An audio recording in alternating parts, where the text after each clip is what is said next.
Ertaga onkologiya biznes bo'lib ketgan deb baqirib, hayqirib, chorasiz qolishni xohlamasangiz, bugundan boshlab shu kasallikka qarshi siz o'zingiz kurashing. Chunki siz bilasiz, onkologiya dorilari juda ham qimmat turadi va ko'pi O'zbekistonda yo'q. Yevropa davlatlaridan olib kelinadi, narxlari esa juda ham qimmat.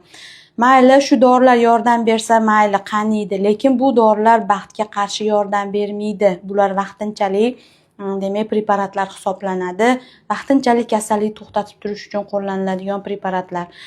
Shuning uchun onkologiya kasalligiga qarshi bugundan boshlab kurashing. O'zingiz uchun o'zingiz kurashing.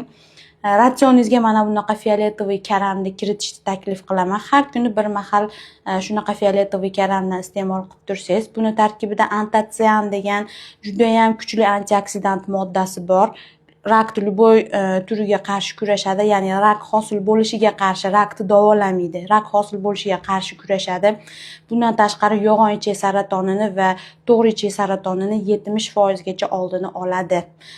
Shuning uchun saraton kasalligiga